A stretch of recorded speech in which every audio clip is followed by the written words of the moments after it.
नमस्कार मैत्रिणींनो, आपण लाडकी बहीण योजना ई-के-वाय-सी करत आहोत.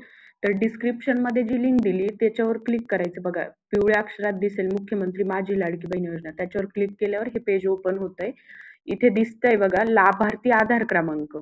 लाभार्थी आधार क्रमांकाच्या तिथे आपला स्वतःचा ज्याची ई-के-वाय-सी करायची तो आधार नंबर टाकायचा आहे.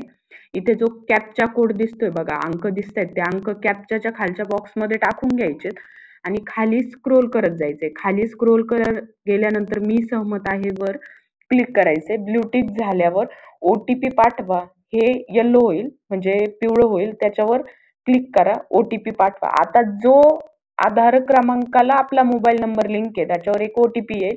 तो ओटीपी इथे टाकायचा आहे आणि सबमिट करायचंय.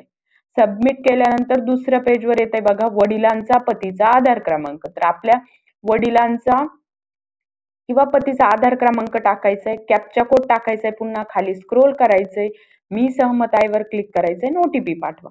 आता हा ओटीपी जाईल आपल्या वडिलांच्या किंवा पतीचा आधार नंबर ज्या मोबाईल नंबरला लिंक आहे त्याच्यावर ओटीपी जाईल. तो ओटीपी इथे टाकायचा आहे.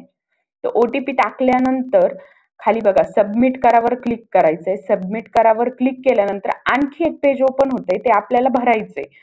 आपल्या वडिलांचा पतीचा प्रवर्ग म्हणजे आपला प्रवर्ग म्हणजे जात निवडायची. तर माझी ओबीसी म्हणजे इतर मागासवर्ग आहे, तर ती जात निवडायची आहे. 2 प्रश्न दिलेत, त्यातला दुसरा प्रश्न जो आहे तो आहे माझ्या कुटुंबातील केवळ एक विवाहित आणि एक अविवाहित महिला योजनेचा लाभ घेत आहे. तर तिथे होय करायचंय, होय करायचंय. आणि पहिला जो क्वेश्चन आहे की सरकारच्या स्थानिक संस्थेमध्ये किंवा सेवानिवृत्तीनंतर निवृत्ती वेतन घेत नाही, तर तिथे नाही करायचंय. नाही करायचंय, ब्लू टिक करायचंय आणि सबमिट करायचंय. तुमची केवायसी पडताळणी यशस्वीरित्या पूर्ण झाली आहे. एकदम सोपी पद्धत आहे, 2 मिनिटात होऊन जाते.